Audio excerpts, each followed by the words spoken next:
The Russian spring offensive is already in full swing. In this video, I would like to talk about the new and in the same time the most dangerous direction of attack.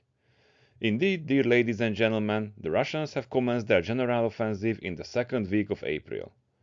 Russian operational tempo has been intensified in the sector of Liman, Chasiv Yar, Taretsk, Tarasivka, Pakrovsk, Andriivka, Kamar, and Kamyanka.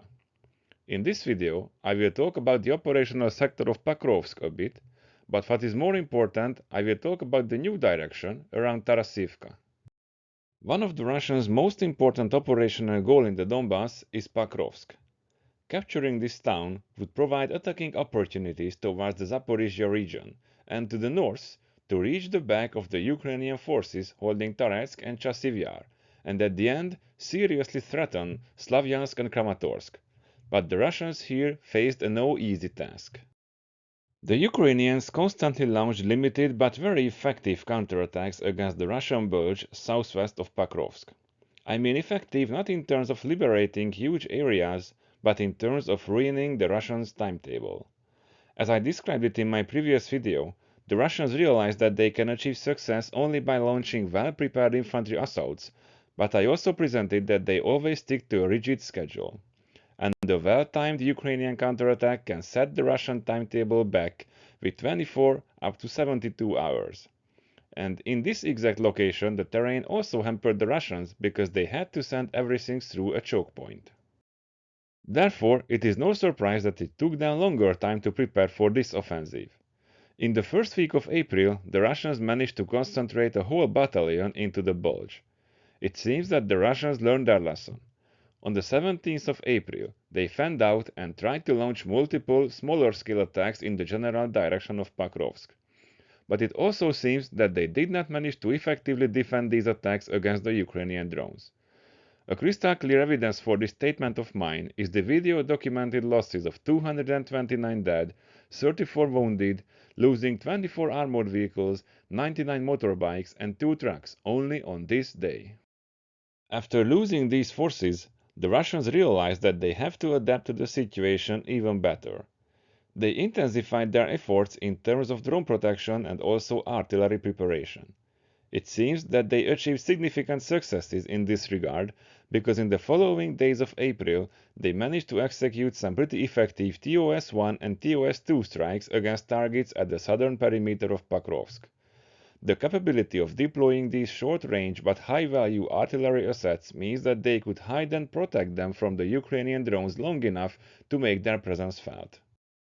After almost 2 weeks passed like this, the Russians decided to use the element of surprise. By the morning on the 1st of May, reports came that the units in the first echelon of the forward edge of battle area of the Ukrainian 155th Mechanized Infantry Brigade are engaged in heavy battles with Russian infantry assault groups in the southern edge of Pakrovsk in the Pavel Popovich Street. Later that day, reports also came that the Ukrainians are mopping up the Russians, but on the data cut-off day of this video, which is the 4th of May, I have no evidence of either side's success. Well, what had happened? In my point of view, the Russians indeed tried to exploit the element of surprise. They hoped that attacking the unit that they hoped to be the weakest and attacking in an unexpected direction may result some success. And they almost succeeded. The Russians reached the perimeter of the built-up area, which means that they have managed to concentrate and hide a large enough force to advance that far. And the fact of the hours-long mopping up operation means that a significant force had reached the objective. My guesstimate would be that at least one assault group managed to temporarily gain a toehold in the perimeter of the built-up area. But whatever is the truth, the Russians did not just count on the element of surprise. They hoped that the situation in the adjacent operational direction would help them. And this hope was not so foolish indeed, because in the direction of Tarasivka, the Ukrainian defenses were and are still facing an operational level crisis. The direction of Vozdvizhenka, Tarasivka, Novoyelinivka is right between the two main operational directions, Pakrovsk and Taretsk. This section of the front was relatively silent throughout the autumn and early winter of 2024, while the main attack towards Pakrovsk was in full swing. In order to support these operations, the Russians launched some small attacks here and captured the village of Vazvizhenka on the 26th of December. Hence, it was only a secondary direction. The next month was also silent, but it was not a calm but a tense silence.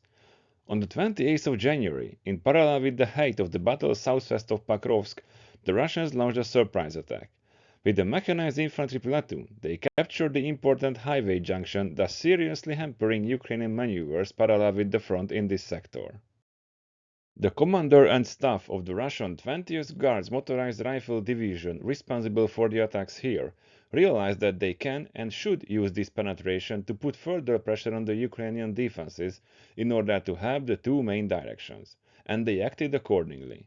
From the 30th of January to the 6th of February, day after day, they sent one infantry assault group after another and slowly but constantly widened their salient. The Ukrainians also realized the seriousness of the situation and tried to contain the Russian advance. On the 7th, they launched a small counterattack with one or two IFVs and infantry squads.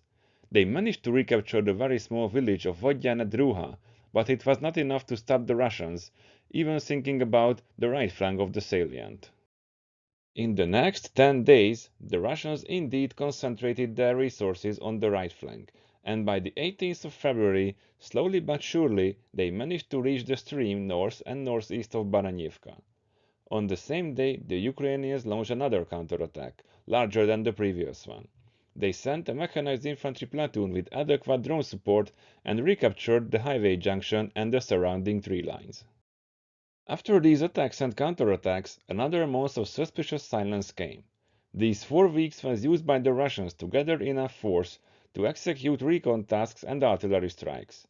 The 24th of March was the day that the commander of the 20th Guards Motorized Rifle Division saw fit for the attack, and he was right. On that day, they sent a whole assault company towards the village of Tarasivka, and they managed to reach its southern outskirts. But surprisingly, a second echelon did not follow suit. Instead of this, the superior 8th Guards Combined Arms Army decided to shift its balance once more and attacked in vicinity of Suhabaka. The attacks around Suhabaka ceased temporarily around the 17th of April. At that time, it was clear that it is impossible to successfully break through both at Taraska and Pakovsk. The Russians needed a new main direction of attack, or a new Schwerpunkt if you like. The direction of Tarasivka, Novoyelinivka came as a natural solution. On the 23rd of April, after meticulous planning and preparation, the Russians launched a powerful attack against Tarasivka. Based on open sources, they punched through the Ukrainian security zone and captured Tarasivka with a one-phase blow. This was a tactical level breakthrough. But before we could think that the events would speed up, it is not the case. The Russians stick to their timetable, and of course the Ukrainians were also trying to do their best to stop them. After another week of plan and preparation, the Russians continued their offensive.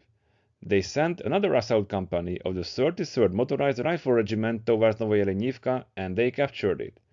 As a supporting operation of this main attack, they also sent an assault group towards Poltavka, but this had been beaten back. But the main attack was a well-coordinated and well-executed operation.